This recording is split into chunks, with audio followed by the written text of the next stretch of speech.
রোজার আসল উদ্দেশ্য কি শুধু না খেয়ে থাকা? হুজুর কি বললেন একটু খেয়াল করে দেখুন। অনেকে জিজ্ঞেস করলে অনেকে বলে রোজার মূল উদ্দেশ্য হচ্ছে না খেয়ে থাকা। না, অনেকে বলে গরিবদের কষ্ট অনুধাবন করা রোজার উদ্দেশ্য না।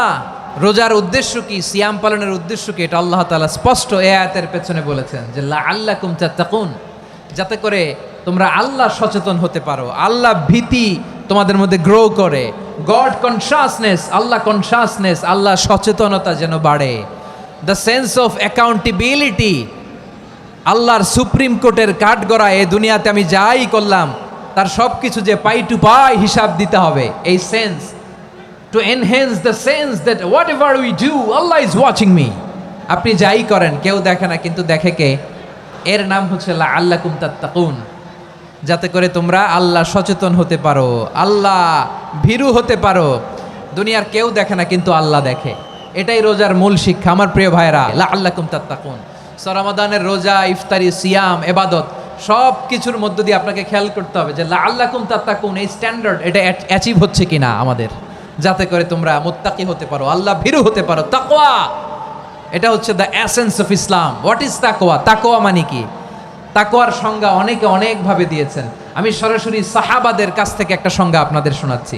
ওমরে ফারুক রাদিয়াল্লাহু তাআলা আনহু উবাই ইবনে কাব রাদিয়াল্লাহু তাআলা আনহুকে জিজ্ঞেস করেছিলেন, ইয়া উবাই মা হুয়া তাকওয়া, হে উবাই তাকওয়া কি? তাকওয়া কাকে বলে?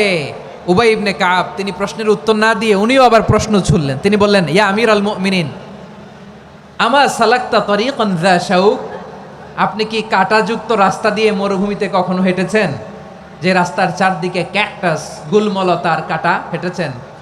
ওমরে ফারুক বললেন, নাম হেঁটেছি। বালা, হেঁটেছি। কাইফা আমিলতা, কিভাবে হেঁটেছেন?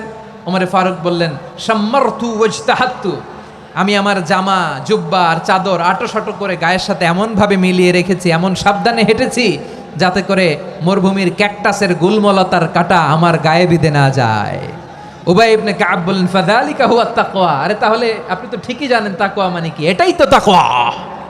ওই রাস্তা দিয়ে যেভাবে হেঁটেছেন পুরো দুনিয়ার জিন্দেগিটা এইভাবে সাবধানে চলার নামই হচ্ছে তাকওয়া। চিল্লায় বলো ঠিক কিনা? এই দুনিয়াতে পাপ পঙ্কিলতা থাকবে, শয়তানির হাতছানি থাকবে, অপরাধ প্রবণতা থাকবে, নফসের খায়েশ থাকবে, অন্যায়ের হাতছানি থাকবে।